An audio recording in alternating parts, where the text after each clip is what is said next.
निलंबित कुंडली धारा मापी। थियोरेटिकल पोर्शन है, ठीक है, थोड़ा सा डिटेल में समझेंगे बच्चों इसको हम। निलंबित कुंडल धारा मापी की अगर बच्चों हम बात करें तो यह विद्युत धारा के संसूचन तथा मापन में प्रयुक्त किए जाने वाला उपकरण है। यानी ये विद्युत, इससे क्या करते हैं बच्चों, विद्युत धारा का संसूचन करते हैं। यानी विद्युत धारा का संसूचन का मतलब है कि ये विद्युत धारा को डिटेक्ट करता है कि किसी परपथ में धारा बह रही है या नहीं बह रही है, उसका संसूचन करता है। और मापन करता है बच्चों, दो काम करता है, उसका ये बताता है कि धारा बह रही है या नहीं बह रही है, और दूसरा उसका मेजरमेंट करता है कि धारा कितनी बह रही है बच्चों, ठीक है। अच्छा, निलंबित कुंडल धारा मापी की, हम निलंबित कुंडली धारा मापी की संरचना की अगर बात करें बच्चों, तो संरचना में आप ये देख रहे हैं चित्र की सहायता से ही बच्चों पूरी संरचना को आराम से लिख सकते हैं। तो मैं चित्र की सहायता से थोड़ा आपको समझाता चला जा रहा हूं, आप कभी इसे रटेंगे नहीं, रटना नहीं है बच्चों, ठीक है। और देखेंगे आप इसे, इसमें एक आयताकार कुंडली प्रयुक्त होती है बच्चों। इसमें एक आयताकार कुंडली, ये जो आप देख रहे हैं ये आयताकार कुंडली है, तो इसमें एक आयताकार कुंडली प्रयुक्त होती है बच्चों, ठीक है। इसमें एक आयताकार कुंडली प्रयुक्त होती है जो एल्यूमिनियम के फ्रेम पर तांबे के तारों को पृथक कर लपेट कर बनाई जाती है। यानी कुंडली आयताकार है। अब आयताकार बनी कैसे, वो एल्यूमिनियम का एक आयताकार फ्रेम लिया, उसके ऊपर तांबे के तारों को लपेटा तो आयताकारी कुंडली बनेगी। तो हमने कहा इसमें एक आयताकार कुंडली प्रयुक्त होती है जो एल्यूमिनियम के आयताकार फ्रेम के ऊपर तांबे के तारों को पृथक्कृत लपेट कर बनाया जाता है। अब तांबे के तारों को पृथक्कृत कैसे, जैसे बच्चों जैसे ये आपको एक कॉइल दिखाऊं मैं, ये हमारे पास एक मोटर की कॉइल है, कुंडली है, ठीक है बच्चों। इसमें ये देखो ये वायर है, लेकिन ये, अब मैं कहूं कि वायर है, ये तार है बच्चों, इस पे पृथक्कृत लपटा हुआ है। अब पृथक्कृत कैसे, ये जो तार होता है बच्चों, शायद आपको दिखाई दे रहा हो कैमरे से, ये काफी पतला वायर है, लेकिन इसके ऊपर एक लेयर चढ़ी होती है बच्चों, इंसुलेटेड होता है ये, इसके ऊपर एक लेयर चढ़ी रहती है, ठीक है, जिससे एक तार का करंट दूसरे में नहीं पहुंच पाता है। और जब हम कहीं कनेक्ट करते हैं तो बच्चों इसे पहले गर्म कर लेते हैं, ऊपर की लेयर को जला देते हैं, तब इसे कनेक्ट करते हैं। तो इसे इंसुलेशन हो रहा होता है, इसलिए हम कहते हैं कि ये लिपटा हुआ कैसे, पृथक्कृत लिपटा हुआ है, ठीक है। तो हम बच्चों बात करें आगे, तो हमने कहा इसमें एक आयताकार कुंडली प्रयुक्त होती है जो एल्यूमिनियम के आयताकार फ्रेम पर तांबे के तारों को पृथक्कृत लपेट करके बनाई जाती है। यहां तक हमने बात कर ली, यहां तक बात हुई। कुंडली का ऊपरी सिरा फॉस्फर ब्रॉन्ज की पत्ती से संबंधित रहता है। यानी ये जो कुंडली है, इसका ये ऊपरी वाला सिरा है, ये फॉस्फर ब्रॉन्ज की पत्ती से संबंधित रहता है बच्चों। फॉस्फर ब्रॉन्ज एक मिश्र धातु होती है और जो बहुत ही कठोर, अपनी कठोरता के लिए जानी जाती है। ये तांबे, फॉस्फर ब्रॉन्ज की बात कर रहा हूं बच्चों, फॉस्फर ब्रॉन्ज की बात कर रहा हूं, ये तांबे, टिन और फॉस्फोरस से मिलकर के बनी होती है फॉस्फर ब्रॉन्ज, ठीक है। तो थोड़ा सा मैं डिटेल में समझा रहा था इसको। फॉस्फर ब्रॉन्ज किससे बनती है बच्चों, तांबे से और टिन से और फॉस्फोरस को मिक्स करके से बनाया जाता है, ठीक है। ये होती है फॉस्फर ब्रॉन्ज। इसे क्यों लगाते हैं, क्योंकि ये काफी मजबूत होती है। फॉस्फर ब्रॉन्ज का उपयोग जैसे बॉल बियरिंग होती है, जिसे बेरिंग कहते हैं हम लोग, बॉल बियरिंग, उससे बनाने के लिए, क्योंकि उसे कठोर मजबूत चाहिए उसके लिए, तो बॉल बियरिंग बनाने के लिए, और बच्चों स्प्रिंग बनाने के लिए, मजबूत स्प्रिंग बनाने हो तो इसी फॉस्फर ब्रॉन्ज का ही उपयोग किया जाता है, ठीक है। तो ये कुंडली का ऊपरी सिरा फॉस्फर ब्रॉन्ज की पत्ती से संबंधित रहता है। फॉस्फर ब्रॉन्ज की पत्ती इसलिए ली जाती है क्योंकि ये काफी कठोर माना जाता है, ठीक है बच्चों। इतना ठीक है। इसमें कोई दिक्कत है क्या किसी को बच्चों, इसमें कोई परेशानी है तो बताएं। अब देखो इसकी बात करें आगे, जिसका संबंध मरोड़ टोपी से होता है। अब फॉस्फर ब्रॉन्ज की पत्ती ये है और फॉस्फर ब्रॉन्ज की पत्ती से ये ऊपरी सिरा हो गया, और इसका संबंध कैसे हो रहा है, मरोड़ टोपी से। और आगे इससे क्या है, मरोड़ टोपी को कैसे जोड़ देते हैं, एक टर्मिनल T1 से जोड़ देते हैं, ठीक है बच्चों। फिर इसे टर्मिनल T1 से जोड़ देते हैं, ऐसे ही लिख देंगे बच्चों, एक तक यहां से आप डायग्राम के हिसाब से लिख देंगे बच्चों, ठीक है। नेक्स्ट बात करते हैं, कुंडली के दूसरे सिरे का संबंध एक ढीले स्प्रिंग से कर दिया जाता है। कुंडली का जो दूसरा सिरा है, इसका संबंध एक ढीले स्प्रिंग से कर देते हैं, लूज स्प्रिंग से इसे कर देते हैं, ठीक है बेटा, जो टर्मिनल T2 से संबंधित रहती है। यानी जो ढीला स्प्रिंग है, जो टर्मिनल T2 से क्या होता है, ये संबंधित इससे रहता है। इसमें कोई दिक्कत बच्चों, इसका संबंध क्या है, टर्मिनल T2 से रहता है। अच्छा ठीक है, यह कुंडली दो नाल चुंबकों, अब हमने कहा अब ये यहां तक हो गया, ऊपर वाले का संबंध हो गया, नीचे वाले इसका संबंध हो गया, टर्मिनल से भी हो गया। अब हम कुंडली की बात करें तो कुंडली बच्चों, ये जो कुंडली है दो नाल चुंबकों, नाल चुंबक मतलब अवतलाकृति के चुंबक, जैसे मतलब ये है हमारे पास, जैसे इस शेप में ये अवतलाकृति का चुंबक है, यानी इधर से दबा हुआ, तो ऐसे ये अवतलाकृति का चुंबक, एक इधर से एक इधर से, यानी ये दो नाल चुंबकों यानी अवतलाकृति के चुंबकों के मध्य लटकी होती है बच्चों।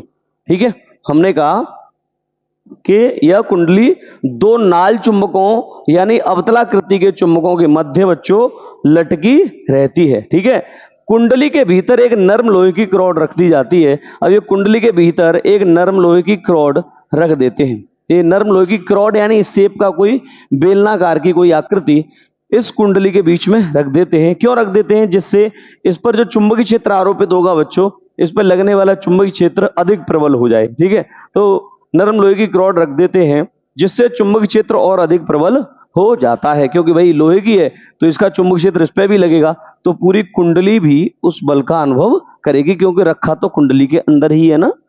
ठीक है, थोड़ी सी बातें और बच्चों। अब हमने कहा अब निलंबन पत्ती के निचले भाग पर एक छोटा दर्पण लगा रहता है, छोटा समतल दर्पण बच्चों। अब ये जो निलंबन पत्ती है, इस पत्ती का निचला जो सिरा है, इस पर क्या लगा देते हैं? निचले हिस्से पर क्या लगा रहता है बच्चों? एक समतल दर्पण लगा रहता है। ठीक है, यहां लिख देना आप समतल दर्पण, एक छोटा समतल दर्पण लगा रहता है जो पत्ती के साथ साथ घूमता है।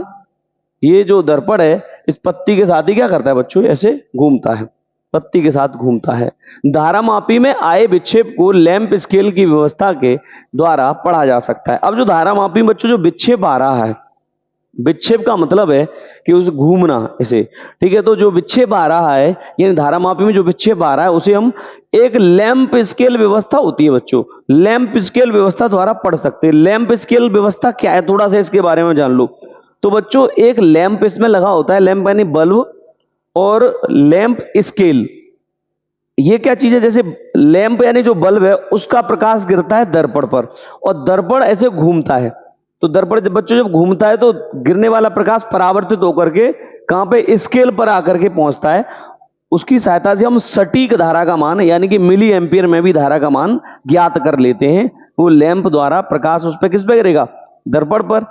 दर्पण पर गिरेगा तो दर्पण भी उसको क्या कर देगा? दर्पण पर प्रकाश गिरेगा तो ऐसे परावर्तित कर देगा, मोड़ देगा, और जहां गिरेगा ठीक है वहां पे क्या है? उस स्केल पे गिरेगा और स्केल पे धारा का मान पढ़ लिया जाता है। ये विशेष प्रकार की व्यवस्था बच्चों इसमें यूज की जाती थी। अब बच्चों थोड़ा सा ये हो गया इसकी रचना।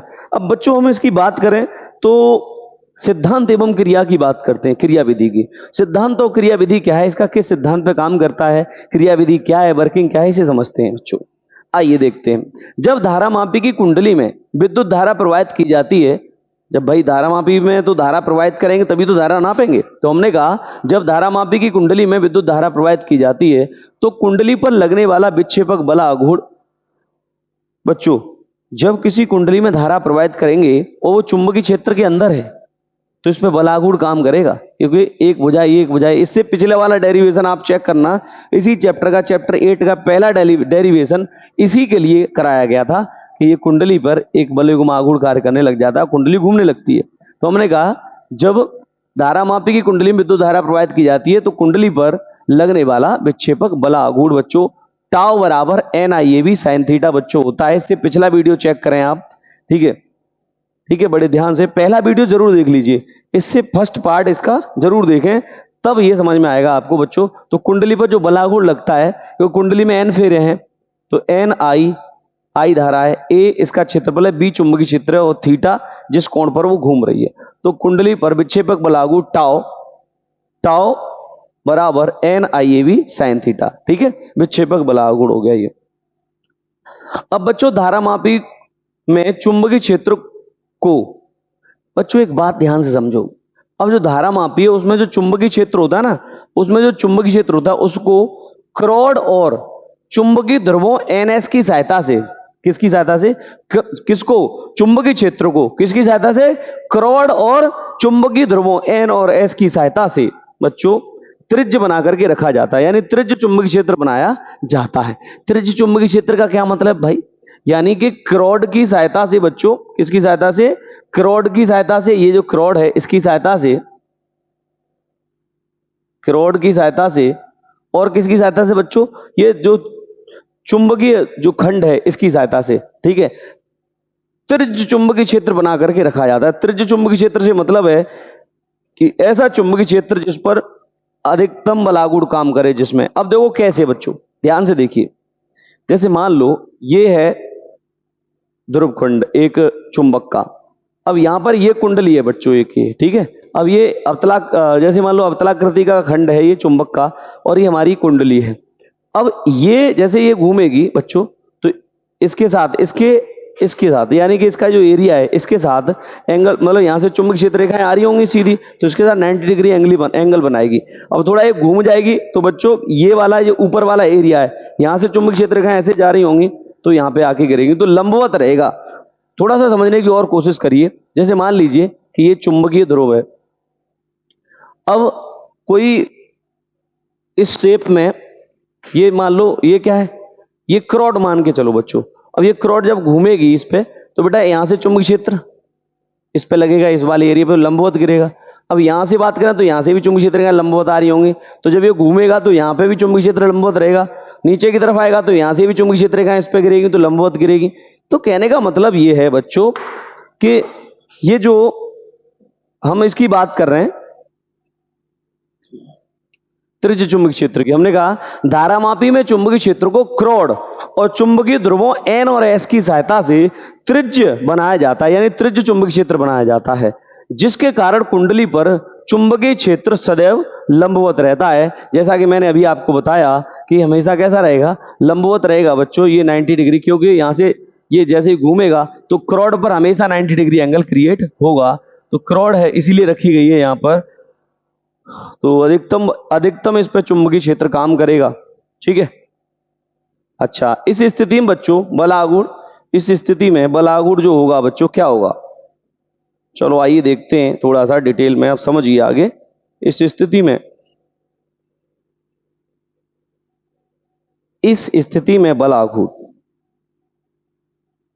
इस स्थिति में यानी लंबवत रहता है ना, सदैव लंबवत रहे, तब थीटा क्या होगा बच्चों, तब थीटा बराबर होगा 90 डिग्री, है ना, तब बलागुण,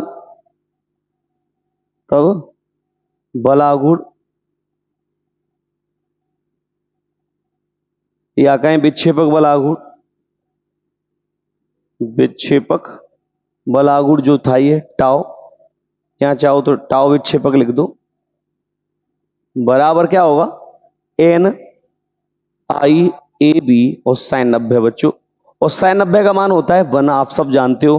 तो जो टाउ विक्षेपक है, विक्षेपक बलागुण बराबर हो जाएगा एन आई ए बी, ठीक है, टाउ बराबर एन आई ए बी, इस पे काम करने लग जाएगा। इसे समीकरण फर्स्ट बना दो।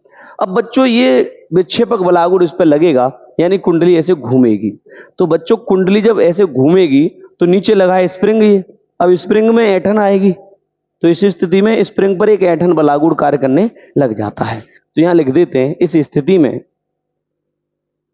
इस स्थिति में यहां कहेंगे इस स्थिति में स्प्रिंग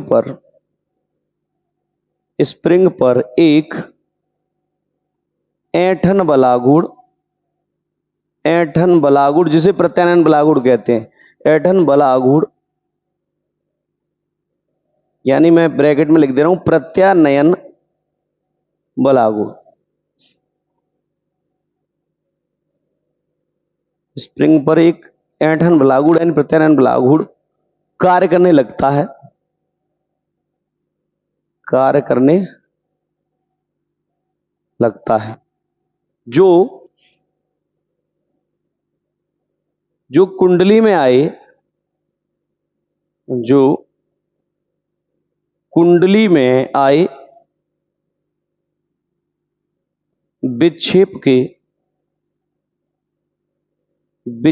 कुंडली में विक्षेप मतलब कुंडली घूमना, कुंडली में आए विक्षेप के अनुक्रमानुपाती होता है, अनुक्रमानुपाती पाती होता है। कैसे होता है ये समझो। हमने कहा बच्चों इस स्थिति में स्प्रिंग पर एक ऐंठन बलागुड़ कार्य करता है।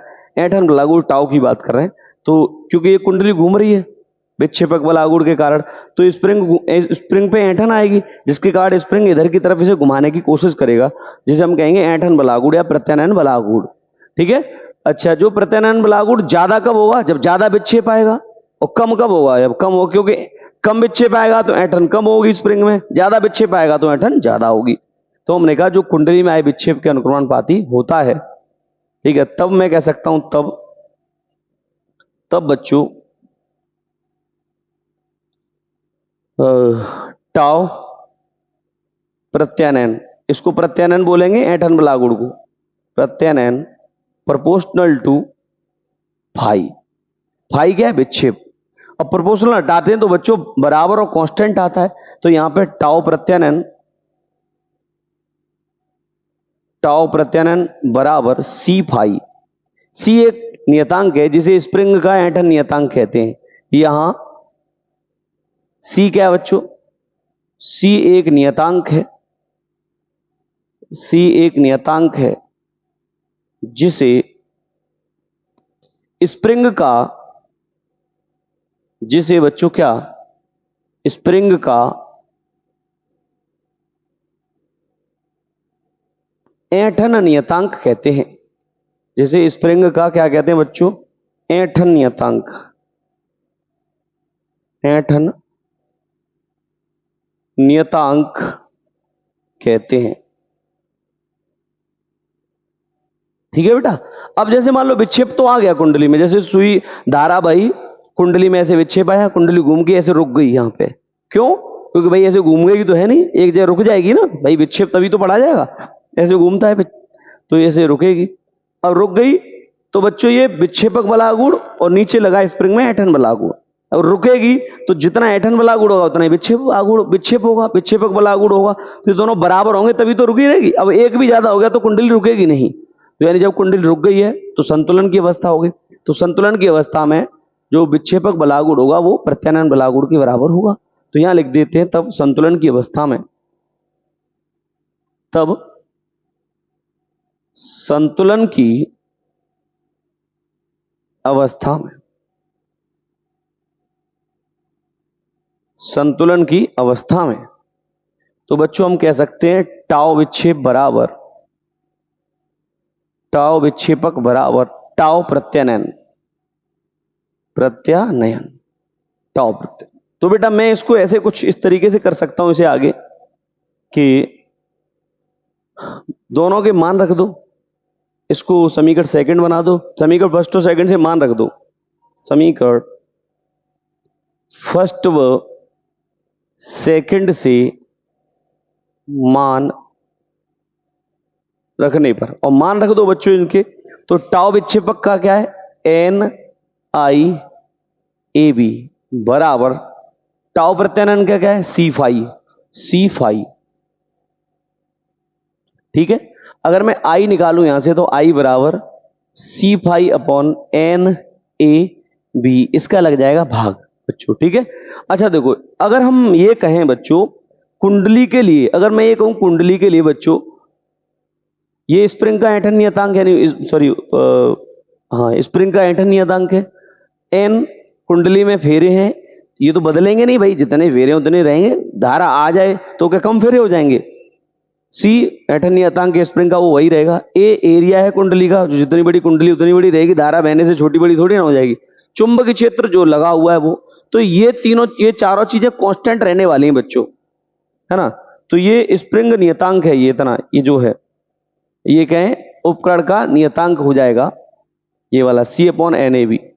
तो यहां पे हम कह सकते हैं यहां सी अपॉन एन ए बी उपकरण का नियतांक है, उपकरण का क्या है? नियतांक है बच्चों। ये कांस्टेंट रहेगा, यानी कोने का मतलब ये वैल्यू फिक्स है, तो ये बदलेगी नहीं। तो बेटा जब हम कांस्टेंट, जब प्रोपोर्शन हटाते हैं तो बराबर और कांस्टेंट आता है, तो मैं ये कह सकता हूं कि बराबर और कांस्टेंट ये वाली वैल्यू हटा दो जो मैंने कांस्टेंट अभी बनाई है। बनाई क्या है भाई? तो आई और ये बराबर कांस्टेंट हटा दें तो प्रोपोर्शनल आ जाएगा, ये 5। तो हम ये कह सकते हैं इससे कि किसी कुंडली में जितनी ज्यादा धारा बहेगी या धारा मापी में जितनी धारा बहेगी उतना ही अधिक विक्षेप आएगा, यानी कि कुंडली में आया विक्षेप धारा के अनुक्रमानुपाती होता है। कुंडली में आया विक्षेप धारा के क्या होता है, अनुक्रमानुपाती। जितनी धारा आएगी उतना ही ज्यादा विक्षेप आएगा, अनुक्रमानुपाती होता है। ठीक है बेटा, यहां तक किसी को कोई परेशानी आ रही हो तो बताओ।